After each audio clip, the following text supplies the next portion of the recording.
Once, when I was 6 years old, I saw a magnificent picture in a book called True Stories from Nature about the primeval forest. It was a picture of a boa constrictor in the act of swallowing an animal. In the book, it said, boa constrictors swallow their prey whole without chewing it. After that, they are not able to move, and they sleep through the 6 months that they need for digestion. Well, I pondered deeply then over the adventures of the jungle, and after some work with a colored pencil, I succeeded in making my first drawing. My drawing number 1. It looked like this.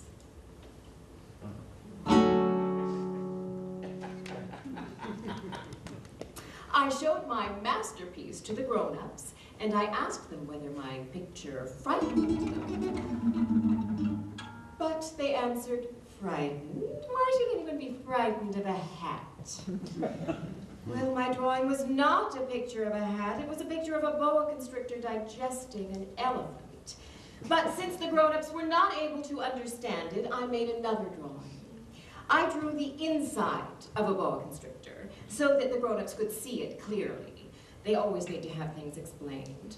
My drawing number 2 looked like this.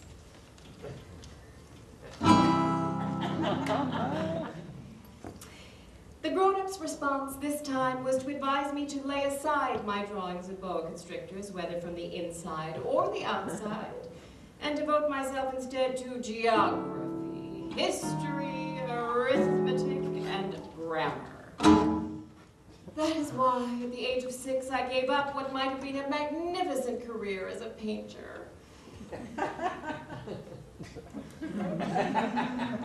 I had been disheartened by the failure of my drawing number 1 and my drawing number 2, so then I chose another profession and learned to pilot airplanes.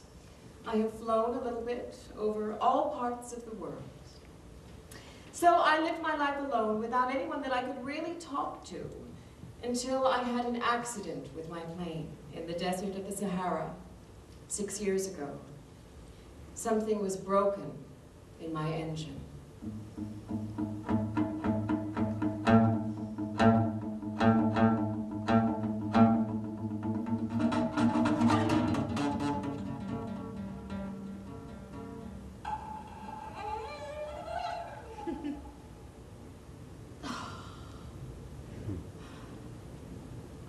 And as I had with me neither mechanic nor any passengers, I set myself to attempt the difficult repairs all alone.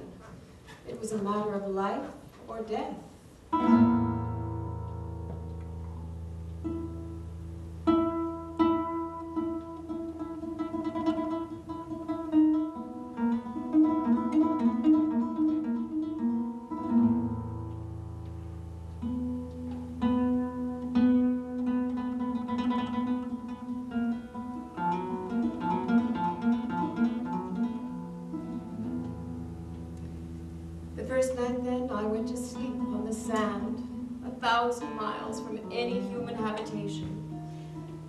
Thus, you can imagine my amazement when, at sunrise, I was awakened by an odd little voice.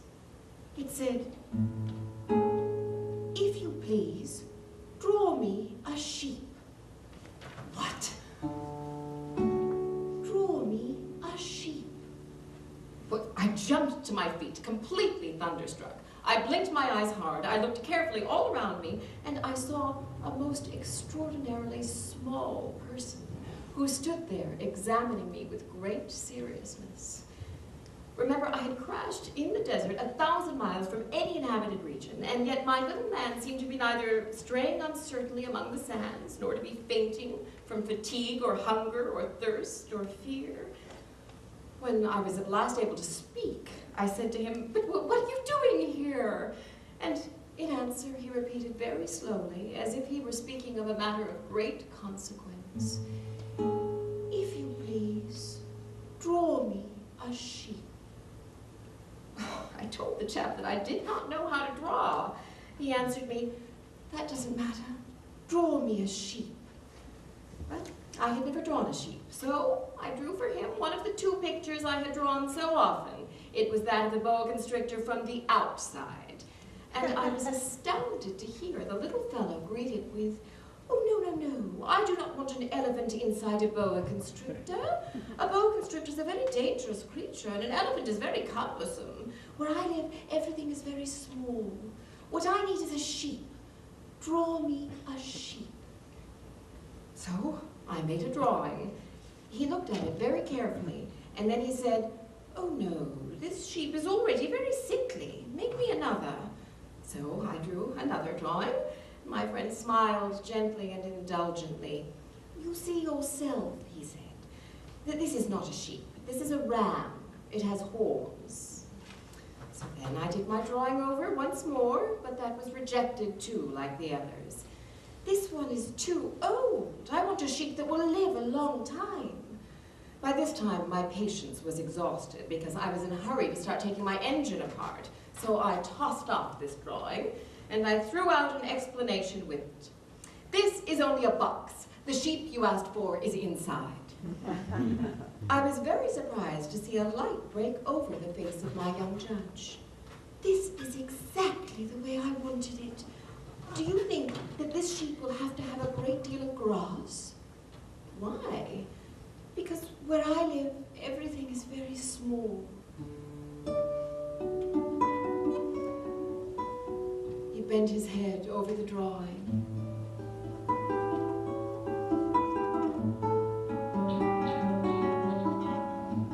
Look. He has gone to sleep.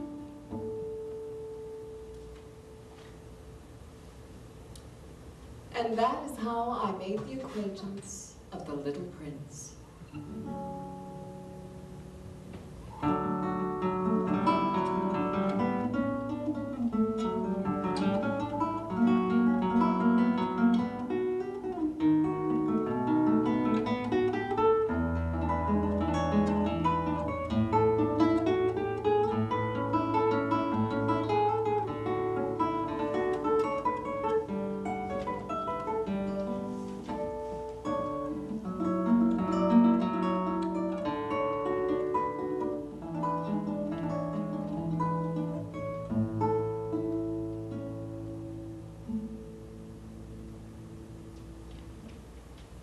It took me a long time to learn where he came from. The little prince who asked me so many questions never seemed to hear the ones I asked him. It was from words dropped by chance that little by little everything was revealed to me. The first time he saw my airplane, for instance, I shall not draw my airplane, that would be much too complicated for me. He asked me, "What is that object?" "That is not an object, it flies. It is my airplane, it's an airplane." And I was proud to have him learn that I could fly. He cried out then, "What, you dropped down from the sky?" "Yes," I answered modestly. "Oh, that is funny." And the little prince broke into a lovely peal of laughter, which irritated me very much. I like my misfortunes to be taken seriously. And then he added, "So you too come from the sky. Which is your planet?" I demanded abruptly, "Do you come from another planet? My little man, where do you come from? Where is this where I live of which you speak? Where do you want to take your sheep?" After a reflective silence, he answered, "The thing that is so good about the box you have given me is that at night he can use it for his house." "Well, that is so, and if you are good, I will give you a string, too, so that you can tie him during the day, and a post to tie him to." But the little prince seemed shocked by this offer. "Tie him? What a queer idea."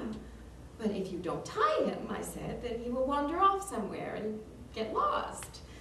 My friend broke into another lovely peal of laughter. "Where do you think he would go?" "Well, anywhere, straight ahead of him." And then the little prince said earnestly, "That doesn't matter. Where I live, everything is very small."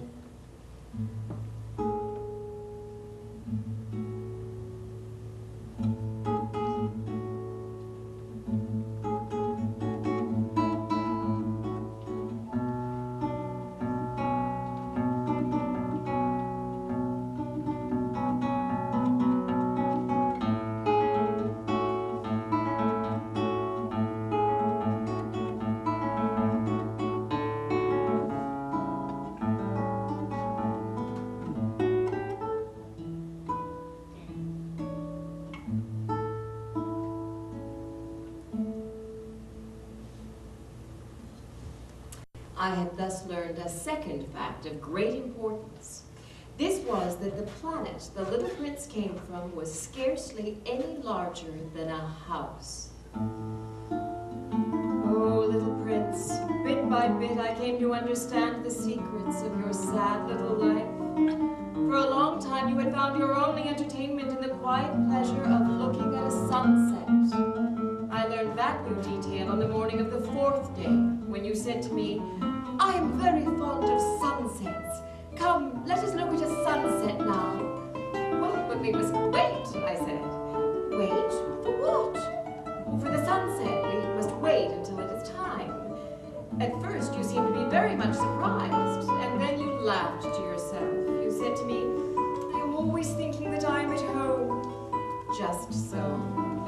Everybody knows that when it's noon in the United States, the sun is setting over France. If you could fly to France in 1 minute, you could go straight into the sunset right from noon. Unfortunately, France is too far away for that. But on your tiny planet, my little prince, all you need do is move your chair a few steps. You can see the day end and the twilight falling, whenever you like. One day, you said to me, I saw the sunset 44 times.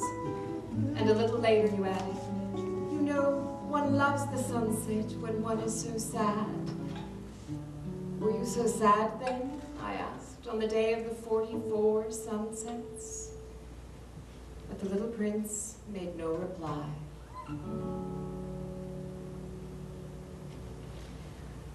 On the 5th day, abruptly, he demanded, "A sheep, if it eats bushes, does it eat flowers too?" "A sheep," I answered, "eats anything it finds in its reach." "Even flowers that have thorns?" "Yes, even flowers that have thorns." I was very busy trying to unscrew a bolt that had got stuck in my engine. "The thorns? What use are they?" he asked. I answered with the first thing that came into my head, "The thorns are of no use at all. Flowers have thorns just for spite." "Oh."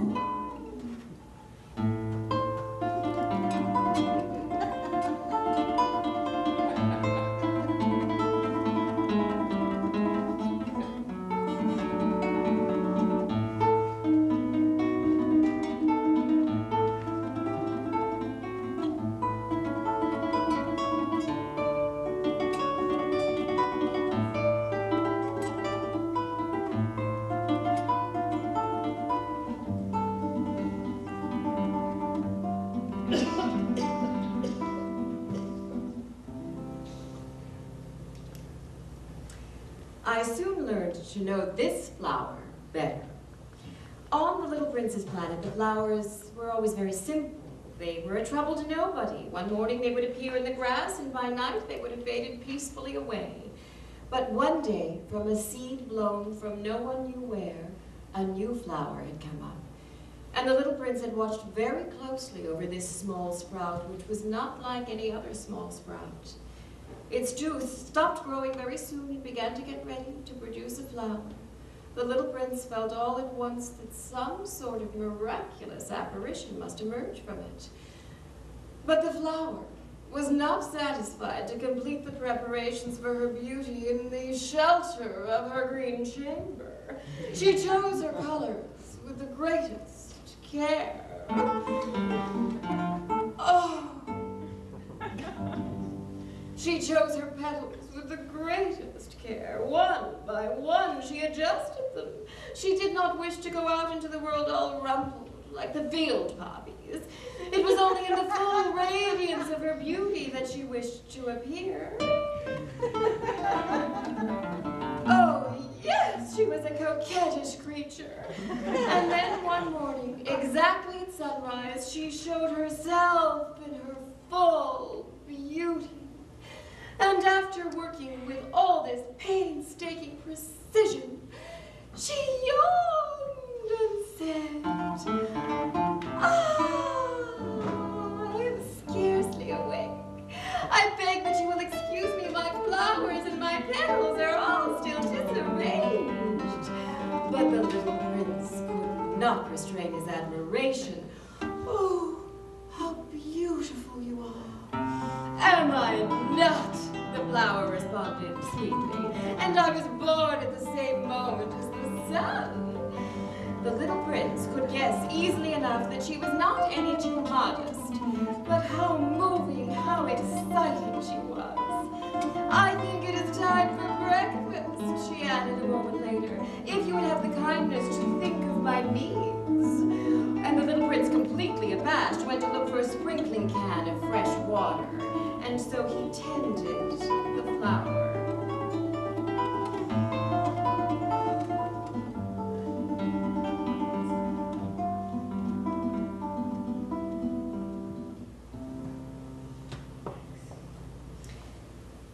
So, too, she began very quickly to torment him with her vanity. One day, for instance, when she was speaking of her 4 thorns, she said to the prince, "Let the tigers come with their claws." There are no tigers on my planet. And anyway, tigers do not eat weeds. I am not a weed. Oh, please excuse me. I am not at all afraid of tigers, she went on, but I have a horror of drafts. I don't suppose you would have a screen for me? Oh, a horror of draughts. That is indeed bad luck for a plant. This flower is a very complex creature. At night, I want you to put me under a glass globe. It is very cold where you live, in the place where I come from. Yes. She interrupted herself at that point because she had come in the form of a seed, so she could not have known anything from other worlds. But then she forced her cough a little more just the same, so that he should suffer from remorse anyway. The little prince, yes. In spite of all the goodwill that was inseparable from his love, he had soon come to doubt her. He had taken seriously words which were without importance, and it made him unhappy. I ought not to have listened to her, he confided to me one day. One ought never to listen to flowers. One should simply look at them and breathe their fragrance. Mine perfumed all my planet, but I did not know how to take pleasure in all her grace. This tale of claws, which disturbed me very much, should only have filled my heart with tenderness and pity. I ought to have judged by deeds and not by words. She cast her fragrance and her radiance over me. I ought to have never have run away from her. I ought to have guessed all the affection that lay behind her poor little stratagems. Flowers are so inconsistent, but I was too young to know how to love her.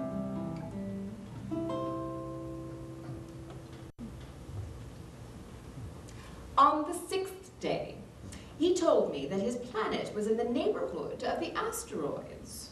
He began, therefore, by visiting them in order to add to his knowledge. The first of them was inhabited by a king.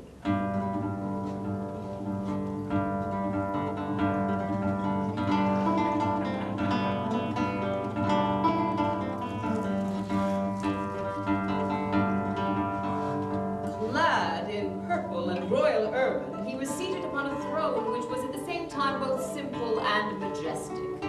"Ah, here is a subject!" exclaimed the king when he saw the little prince coming. And the little prince asked himself, how could he recognize me when he'd never seen me before? He did not know how the world is simplified for kings. To them, all men are subjects. "Approach so that I may see you better," said the king, who felt consumingly proud of at last being a king over somebody. The little prince looked everywhere to find a place to sit down, but the entire planet was crammed and obstructed by the king's magnificent urban robe. So he remained standing upright, and since he was tired, he yawned.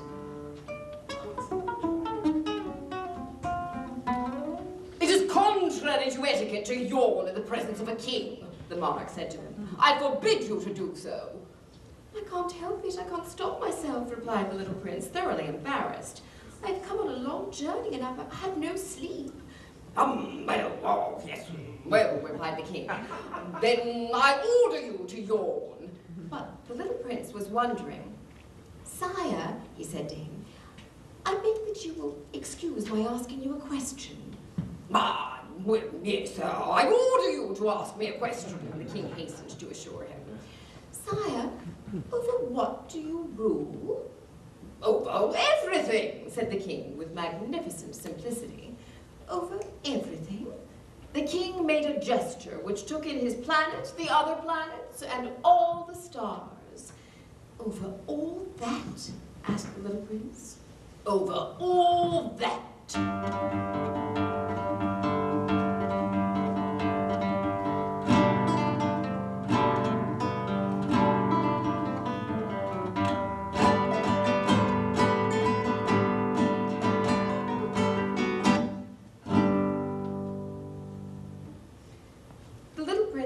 He felt a bit sad as he remembered the planet he had forsaken, so he plucked up his courage to ask the king a favor.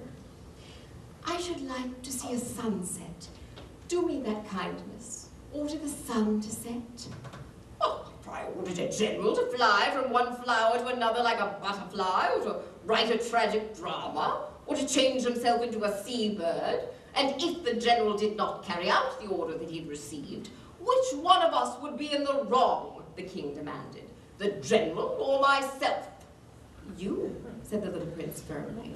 Exactly. One must require from each one the duty which each one can perform, the king went on. Accepted authority rests first of all on reason. I have the right to require obedience because my orders are reasonable. Then my sunset, the prince reminded him, for he never forgot a question once he had asked it. You shall have your sunset. I shall command it. But according to my science of government, I shall wait until conditions are favorable. When will that be? Inquired the little prince. Ah, yes, well, yes. And before saying anything else, he consulted a bulky almanac. Yes. Slow it, please. Yes. Yes. Quite. That would be about 20 minutes to 8 this evening. Yes. And you will see how well I am obeyed.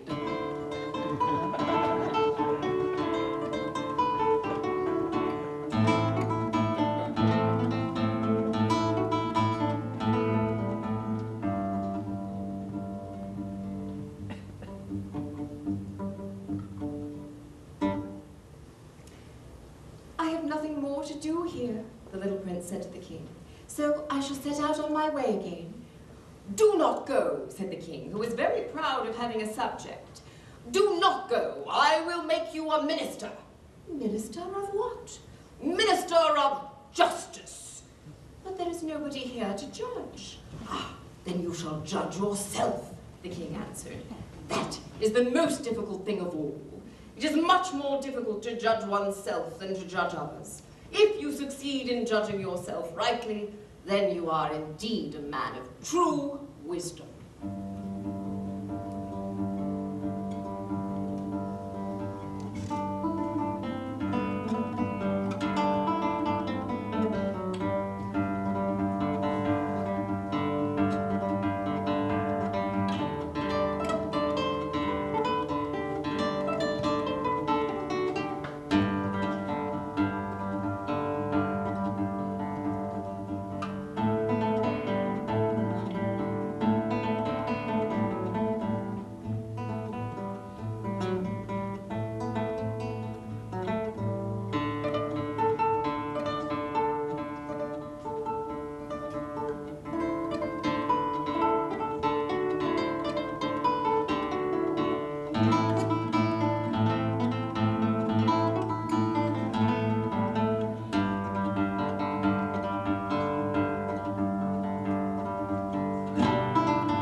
The next planet was inhabited by a tippler.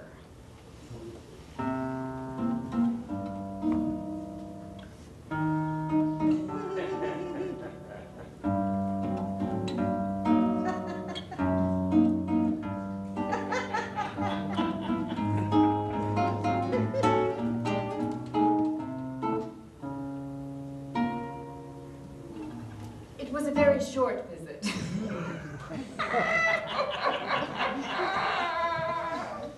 But it plunged the little prince into a state of deep dejection.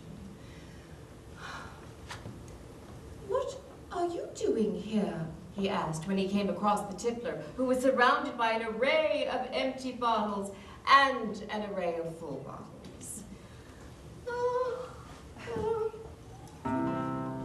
I'm drinking.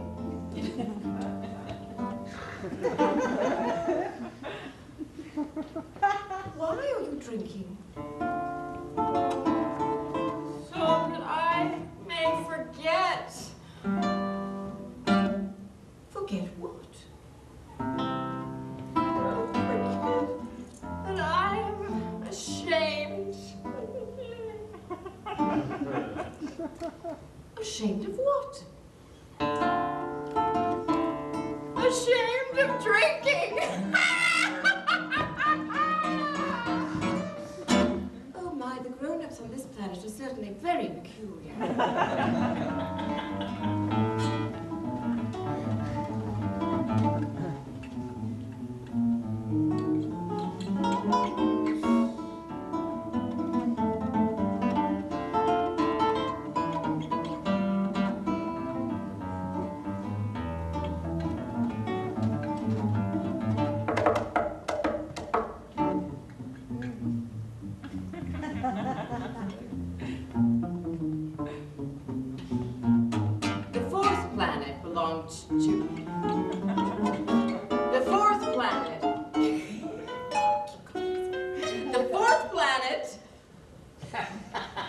Belonged to a businessman.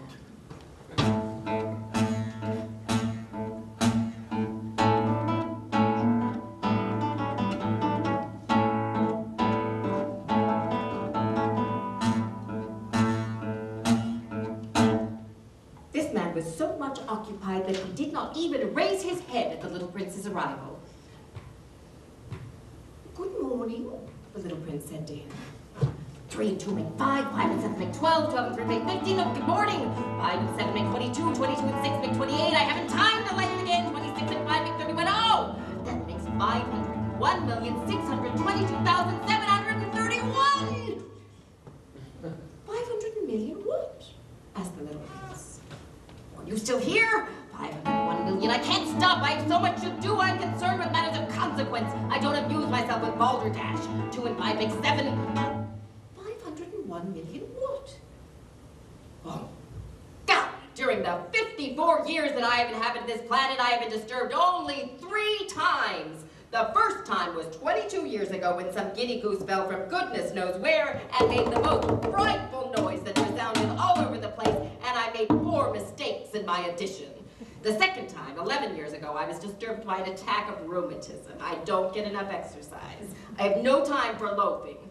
The third time is this. As I was saying, 501 millions. Millions of what? The businessman suddenly realized that there was no hope of being left in peace until he answered this question. Millions of those objects, he said, which one sometimes sees in the sky. Flies? Oh, no, those glittering objects. Bees? No, those golden objects that set lazy men to idle dreaming. As for me, I am concerned with matters of consequence. I have no time for idle dreaming in my life. Ah, you mean the stars? Yes, that's it, the stars. And what do you do with 500 millions of stars? 501,622,731! I am concerned with matters of consequence. I am accurate. And what do you do with the stars? What do I do with them? Yes. Well, nothing. I own them. You own the stars? Yes. But I have already seen a king who... Oh, kings do not own, they reign over. It is a very different matter. How is it possible to own the stars? To whom do they belong? I don't know. To nobody. Then they belong to me, because I was the first person to think of it. Is that all that is necessary? Certainly. When you find a diamond that belongs to nobody, it is yours. When you discover an island that belongs to nobody, it is yours. I own the stars because nobody else before me ever thought of owning them. Well, yes, that is true, said the little prince. And what do you do with them? I can put them in the bank. Whatever does that mean? That means that I write the number of my stars on a little paper, and then I put that paper in a drawer, and I lock it with a key. And that is all. That is enough.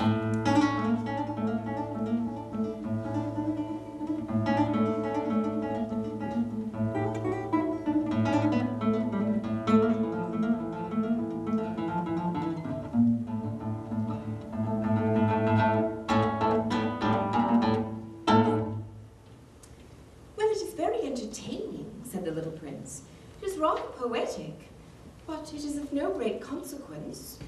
I myself own a flower, which I water every day. I own 3 volcanoes, which I clean out every week. It is of some use to my volcanoes, and it is of some use to my flower that I own them, but you are of no use to the stars. The businessman opened his mouth, but he found nothing to say in answer. And the little prince went away.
When the little prince arrived on the earth, he was very much surprised not to see any people. He was beginning to be afraid he had come to the wrong planet, when a coil of gold, the color of moonlight, flashed across the sand. "Good evening," said the little prince courteously. "Good evening," said the snake.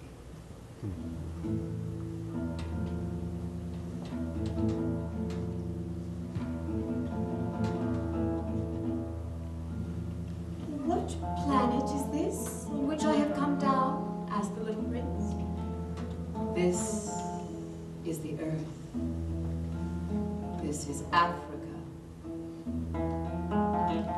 "Ah, then are there no people on the earth?" "This is the desert. There are no people in the desert. The earth is large." The little prince sat down on a stone and raised his eyes toward the sky.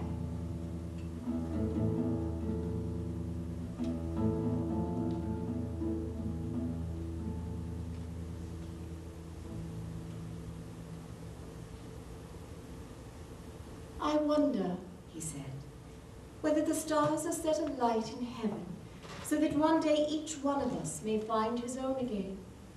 Look at my planet. It is right there above us. But how far away it seems." "It is beautiful. What has brought you here?" "Well, I have been having some trouble with a flower." "Ah." And they were both silent. "Where are the men?" The little prince at last took up the conversation again. "It is a little lonely in the desert." "It is also lonely among men." The little prince gazed at him for a long time. You are a funny animal. You are no thicker than a finger, but I am more powerful than the finger of a king. Well, not so very, very powerful. You haven't even any feet. You cannot even travel. I can take you farther than any ship could take you.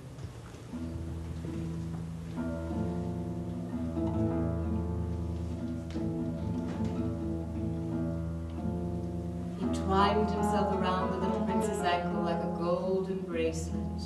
Whomever I touch, I send back to the earth from which he came.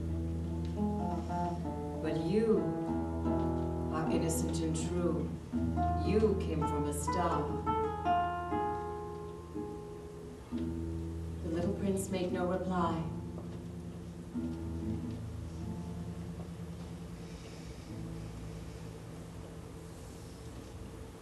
You move me to pity. You are so weak on this earth made of granite.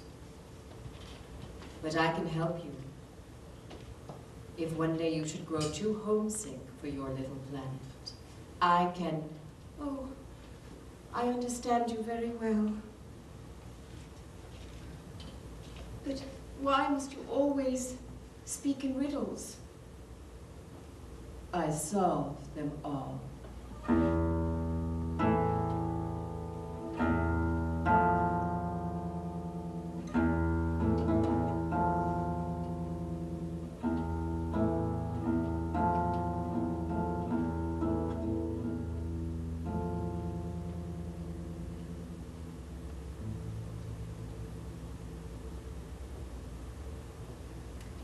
It was then that the fox appeared.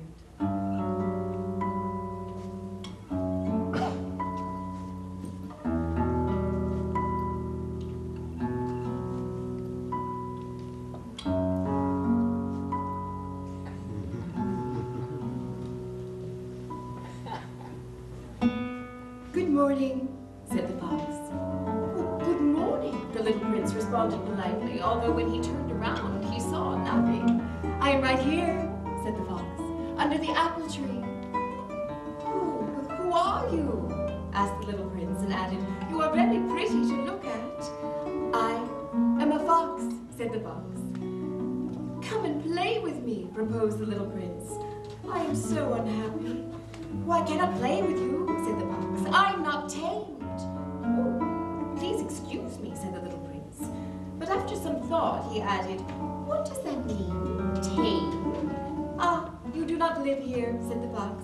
What is it that you are looking for? I am looking for men, said the little prince.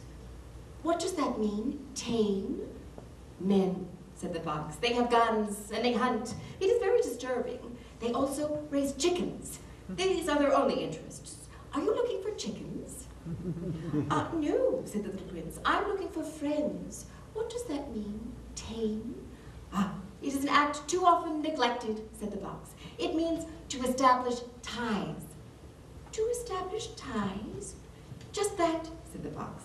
To me, you are still nothing more than a little boy who is just like 100,000 other little boys, and I have no need of you. And you, on your part, have no need of me.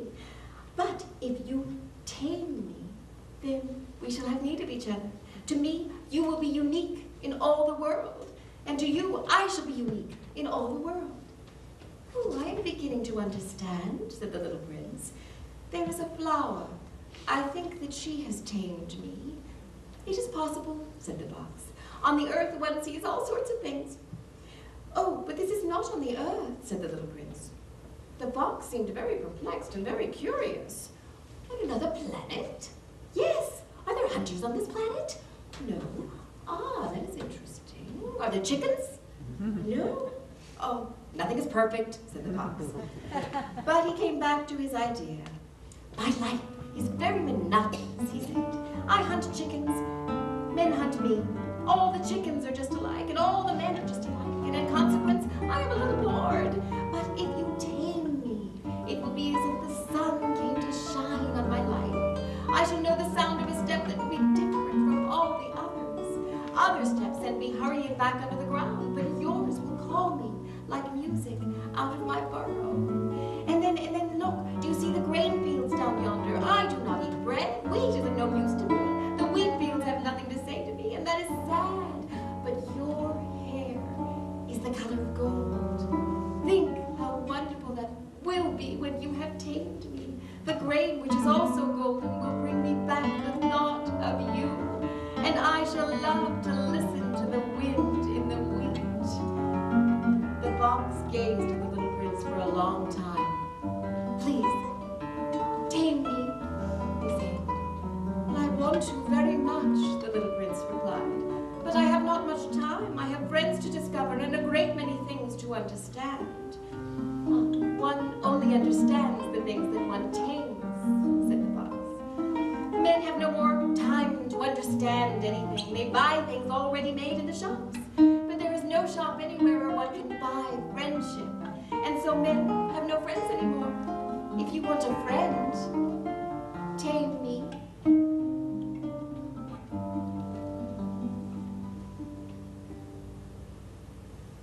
Well, what must I do to tame you? First, you must be very patient. First, you will sit a little distance from me, like that, in the grass, and I shall look at you out of the corner of my eye, like that, you see, and you will say nothing, because words are very often the source of misunderstandings. But you will sit a little closer to me every day. The little prince came back the next day. Well, it would have been better to come back at the same hour, said the fox. If, for example, you come at 4 o'clock in the afternoon, and then at 3 o'clock, I shall begin to be happy. I shall feel happier and happier as the hour advances. At 4 o'clock, I shall already be worrying and jumping about. I will show you how happy I am. But if you come at just any time, I shall never know at what hour my heart is to be ready to greet you. One must observe the proper rites. What is a rite? Those are also actions too often neglected, said the fox. They are what make one day different from other days, 1 hour from other hours. There is a rite, for example, among my hunters. Every Thursday, they dance with the village girls. So Thursday is a wonderful day for me. I can take a walk as far as the vineyards. But if the hunters danced at just any time, every day would be like every other day, and I should never have any vacation at all. So the little prince tamed the fox. And when the hour of his departure drew near, said the fox, I shall cry. What is your own fault, said the little prince. I never wished you any sort of harm, but you wanted me to tame you. Yes, that is so. But now you are going to cry. Yes, that is so. Well, then it has done me no good at all. It has done me good, said the fox, because of the color of the wheat fields. And then he added, go and look again at the roses. You will understand now that yours is unique in all the world. Then come back and say goodbye to me, and I will make you a present of a secret. The little prince went away to look again at the roses. You are not at all like my rose, he said. As yet you are nothing. No one has tamed you, and you have tamed no one. You are like my fox when I first knew him.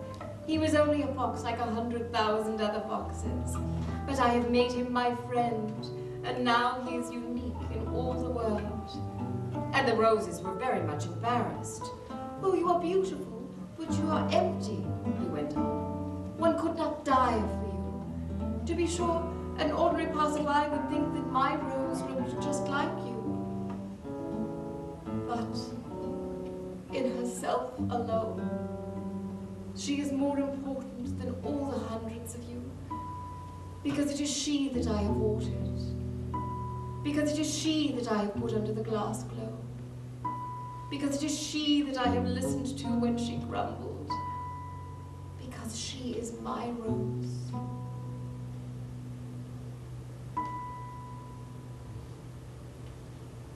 And he went back to meet the fox. Goodbye, he said. Goodbye, said the fox. And now, here is my secret. It is a very simple secret.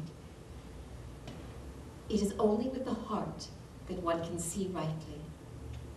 What is essential is invisible to the eye. What is essential is invisible to the eye.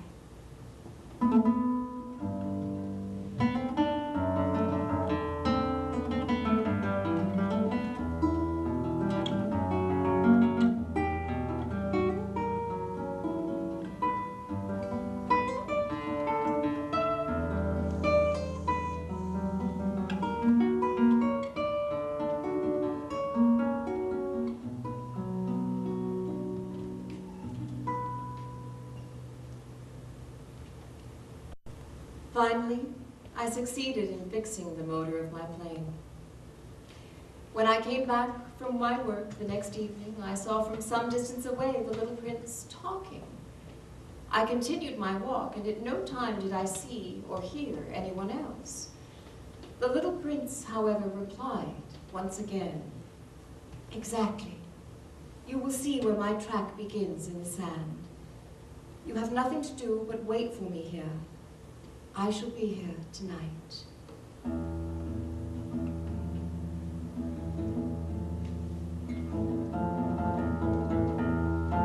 I was only 20 meters from the wall, and I still saw nothing. After a silence, the little prince spoke again. "You have good poison. You are sure that you will not make me suffer too long?" I stopped in my tracks, my heart torn asunder, but still I did not understand. "Now go away," said the little prince. "I want to get down from the wall." I dropped my eyes then to the foot of the wall, and I leaped into the air.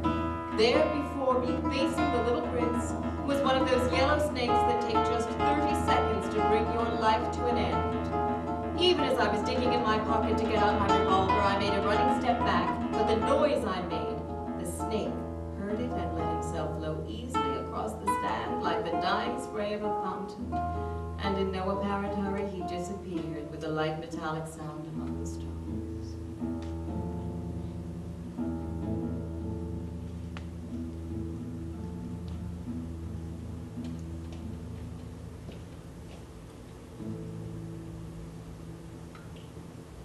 I reached the wall just in time to catch my little man in my arms. His face was as white as snow. I loosened the golden muffler that he always wore. I moistened his temples and gave him some water to drink. He looked at me very gravely and put his arms around my neck. I felt his heart like the heart of a dying bird. "I am glad that you have found what was the matter with your engine," he said. "Now you can go back home." "How did you know about that?"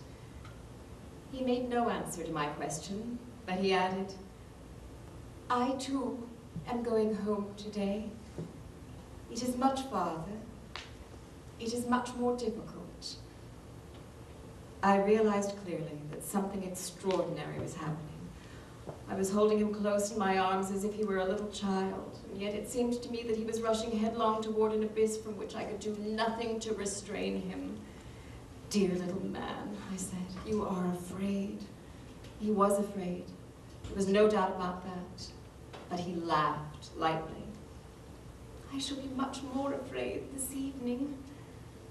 Once again, I felt myself frozen by the sense of something irreparable, and I knew that I could not bear the thought of never hearing that laughter again. For me, it was like a spring of fresh water in the desert. "Little man," I said, "I want to hear you laugh again." But he said to me, "Tonight, it will be a year. My star then can be found right above the place where I came to Earth a year ago."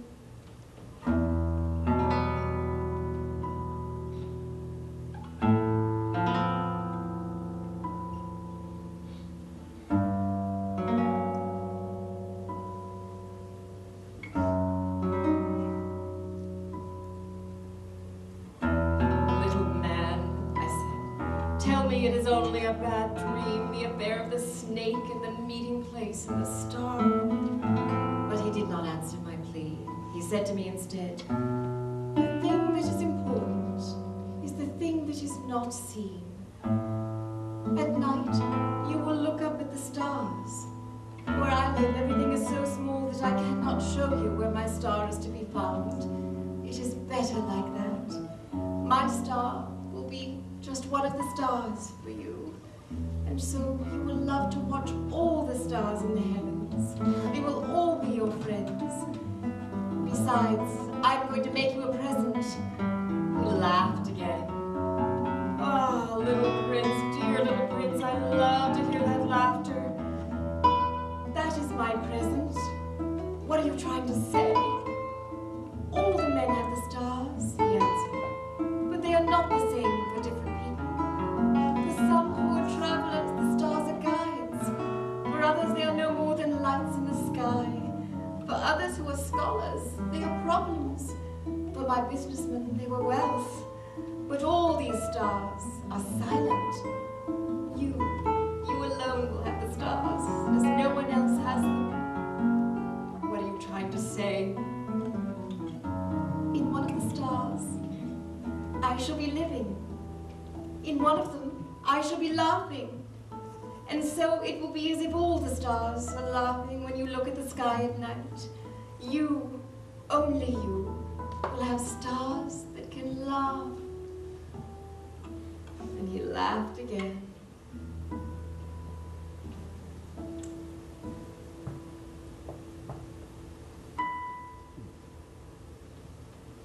And then he quickly became serious. Tonight, you know, do not come, said the little prince. I shall not leave you, I said. I shall look as if I were suffering. I shall look a little as if I were dying. It is like that. Do not come to see that. It is not worth the trouble. I shall not leave you. But he was worried. I tell you, it is also because of the snake. He must not bite you. Snakes, they are malicious creatures. This one might bite you, just for fun. I shall not leave you. But a thought came to reassure him. It is true that they have no more poison for a second bite.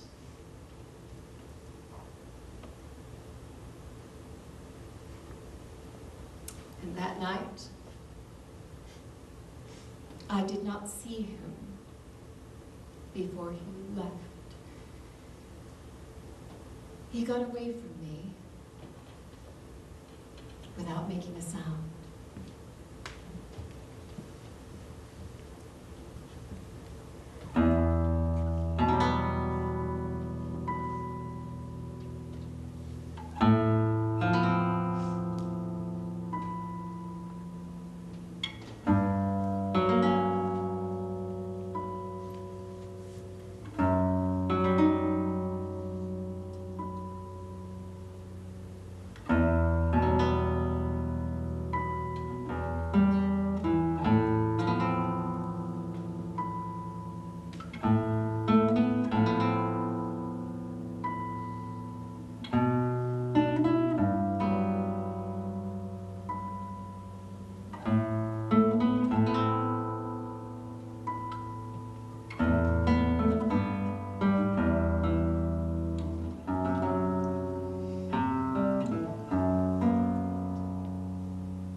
I know that he did go back to his planet because I did not find his body at daybreak.